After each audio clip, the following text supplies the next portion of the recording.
Leaders from the West who wish to remove Ibrahim Traoré from power are stunned by the current state of affairs in Burkina Faso. Nowhere in Africa have citizens ever protested for the extension of a president's term. Yet in Burkina Faso, thousands of people are taking to the streets to demand that Ibrahim Traoré's transition period be extended. The transitional period in Burkina Faso is set to end on July 1st, with the upcoming general elections. However, a recent major mobilization organized by the National Coordination of Citizen Watch Associations was not just about filling up the stands of a stadium. It was a powerful demonstration of the people's unwavering commitment to their leader and his vision.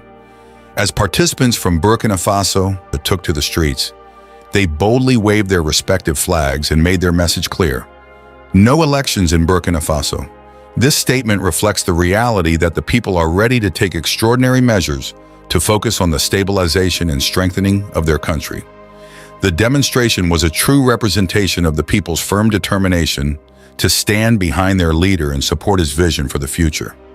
It was a display of their unyielding commitment to the stability and progress of Burkina Faso, even if it means suspending the conventional democratic process.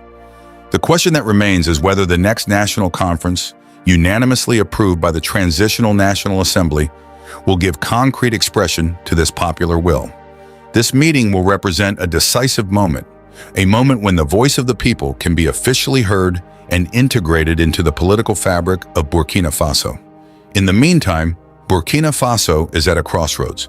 The choices that will be made in the coming weeks and months will determine not only the immediate political future of the country, but also its long-term trajectory. What is at stake, then, is not simply an extension of the transition, but the very definition of governance and national sovereignty in a rapidly changing world. Whether one agrees with the method or not, it is undeniable that Traoré's approach has aroused remarkable commitment and patriotism among many of his fellow citizens. They seem ready to defend a vision of Burkina Faso, which, while rooted in its traditions, is resolutely turned towards the future. A Burkina Faso where unity and stability are not empty words, but active principles that guide every decision, every action. In case you are wondering why the people of Burkina Faso are fighting so hard for their captain to remain in power, let me give you some points on what Ibrahim Traoré has done to his people. Ibrahim Traoré is a dynamic leader who has brought significant positive changes to Burkina Faso. He is known for his pragmatic solutions and his keen attention to detail. Under his leadership, Burkina Faso is experiencing remarkable progress. Traoré's most significant achievement is the construction of a gold refinery in Burkina Faso. Despite being one of the world's largest suppliers of gold, the country didn't have its own refinery. This was a significant loss of jobs and wealth for Burkina Faso. Traoré recognized this issue and promptly commissioned the construction of a gold refinery that would create job opportunities and bring wealth to the country. Another issue that Traoré addressed was the importation of tomato paste. Despite Burkina Faso's ability to export tomatoes to the world, the country was still importing tomato paste from other countries. Traoré saw this as unacceptable and immediately commissioned the construction of a tomato processing plant. This project would not only create jobs, but also ensure food security and produce various food products. Furthermore, Traoré has initiated the construction of a world-class health facility worth $80 million. This project aims to improve healthcare delivery in Burkina Faso, which is crucial for the well-being of the country's citizens. It's important to note that Traoré's decision to partner with the private sector for all these projects was a wise one. He recognized that the government is inherently inefficient and, as a result, involved the private sector to ensure that these projects were completed on time and within budget, while providing job opportunities and improving the country's economy. Captain Traoré, the leader of Burkina Faso, has taken a bold step to reduce the salaries of government officials in the country. In a recent interview, he expressed his serious concern and disappointment over the excessively high salaries and allowances paid to certain public servants and executives. He denounced the practice and declared that it would no longer be tolerated under his administration. Captain Traoré emphasized that it is unjust for a few individuals to earn millions of CFA franc as salaries every month, while many others in the society struggle to afford even the basic necessities of life, such as food and clean drinking water. He made it clear that reducing the salaries of certain politicians is not enough, and that the whole system needs to be corrected to ensure balance.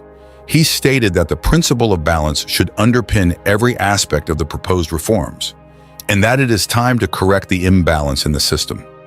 To achieve this, Captain Traoré announced that he has set in place plans to reduce the salaries of government officials. He made it clear that some people may see a decrease in their salary, while others may see an increase. But they should accept it in good faith because it is for the greater good and it will create a balance. He urged everyone to contribute to the growth of the country, even if it means accepting a reduction in salary. Captain Traoré's decision to reduce the salaries of government officials is a bold move towards achieving a more equitable and just society in Burkina Faso. It is a clear indication of his determination to ensure that everyone has access to basic necessities of life, and that the country's resources are distributed fairly. Therefore, any opposition to this move will not be tolerated as it is for the greater good of the nation. Traoré is a visionary leader who is committed to driving economic growth in his country. He has implemented several measures to boost the economy, including historic tax cuts and working closely with the private sector to provide young entrepreneurs with access to capital to start their businesses. He understands that the private sector is a critical driver of economic growth and is keen to support young entrepreneurs who are the future of the economy. Another example of Traoré's ingenuity is his introduction of popular shareholding, which is his plan to privatize government holdings and projects and allow the public to invest in their country. This innovative idea aims to give ordinary citizens a stake in their country's economy and promote a culture of investment. As part of this plan, he sold 20% of the government's phone company to the public, which generated $60 million for critical projects. Traoré's approach to economic development is based on a belief in the power of the private sector to drive growth and create jobs. He is committed to creating an environment where businesses can thrive and young entrepreneurs can access the resources they need to succeed. His vision for economic growth is ambitious, but he has a proven track record of success and is dedicated to achieving his goals. Ibrahim stunned journalists with his bold pronouncement that he would defend his people's right to protest, even if it meant standing up against his own actions. He firmly believes that as a servant of the people, he is not above being held accountable for his actions, and that it is his duty to protect the rights of his fellow citizens. Ibrahim's consistent statements about how he and his comrades have been entrusted with the vital mission of safeguarding the future of the nation are a refreshing departure from the norm in a continent where leaders often act like autocrats and the people are treated like subjects. His unwavering dedication to the cause has won him the respect and admiration of many, and he has become a symbol of hope for those who aspire to a better future. Furthermore, Ibrahim's commitment to the people goes beyond mere words. He has taken concrete steps to ensure that their rights are protected, including the establishment of independent institutions to investigate allegations of corruption and abuse of power. His leadership has inspired many to take up the mantle of activism and to fight for a more just and equitable society. During a meeting with his Malian counterpart, he hinted about forming a federation with Mali, since both economies has gold as its primary source of revenue. They now plan to mine gold and print currencies in their respective countries, rather than using the CFA currency that is printed and regulated by France. In a remarkable interview held in February, the president of Burkina Faso, Captain Traoré, made a bold statement that showed his determination to transform the country. He stated, "Perhaps everything we've done has surprised you, hasn't it? Don't worry, more changes are coming that might still surprise you. We will break every tie that has kept us in slavery." This statement reflects the fact that all the actions taken by him since taking power were planned and not made on impulse. It is also a response to those who question his ability to rule a country because he is a military man. Captain Traoré's statement is a clear message that his government is on a mission to bring fundamental changes to Burkina Faso, and they are not afraid to do things differently. In fact, Traoré's statement is a slap in the face of critics who doubt his leadership and his vision for the country. It is worth noting that everything that they have done so far has certainly surprised the world, particularly the West, and now they are about to surprise the West again, especially France, with another move, the creation of a new currency. The captain's plan is to break all ties that have kept the country in slavery, And the CFA franc, which is currently being used by 14 African countries, including Burkina Faso, is one of those ties. The CFA franc was created in 1954 as a currency for all French colonies in Africa. However, France has used this currency to maintain significant economic and political influence over Africa because it has control over the currency's convertibility and monetary policy. This means that France could manipulate the money supply, interest rates, and currency valuation across Francophone Africa, all the way from Paris with the aid of the CFA franc. Moreover, France also controlled the money reserve of Francophone Africa. Initially, Francophone Africa was required to put 100% of their money reserve in France's bank. Later on, it changed to 70%, and it is currently 50%. This control over the money reserve has given France significant leverage over the economies of Francophone Africa, making them dependent on France. Therefore, the creation of a new currency by Burkina Faso is a bold move that will break the economic ties that have kept the country and other African nations in slavery for decades. It is a move that will help Burkina Faso and other African countries to take control of their economies and make independent monetary policies. Burkina Faso is currently facing a serious territorial war with Islamic insurgents that has caused widespread unrest and instability throughout the country. One of the main reasons behind the recent coup was the government's inability to quell the insurgency and protect its citizens from the terrorist attacks.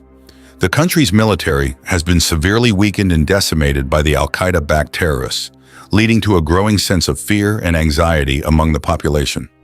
Under the leadership of President Traoré, many young people have joined the ranks to safeguard their country and protect their fellow citizens from harm. Traoré has made it a top priority to address the security challenges facing the country and has sought assistance from various international partners, including Russia, to help bolster the country's security forces. Despite Traoré's efforts, Western nations, including the United States, have been reluctant to provide meaningful support to Burkina Faso, citing concerns about corruption and human rights abuses. Traoré has expressed frustration with this lack of support, arguing that it is hindering progress and allowing the insurgency to continue to wreak havoc on the country. In the face of these challenges, Traoré remains committed to fighting for the people of Burkina Faso and ensuring that they are able to live in peace and security. He has pledged to work tirelessly to address the root causes of the insurgency and to build a brighter future for all Burkinabe citizens. In any case, I would appreciate your opinion on this video. If you find it informative and useful, feel free to subscribe to our channel, like the video, and share it with others. Additionally, your valuable feedback is highly appreciated, so please share your thoughts in the comments section below.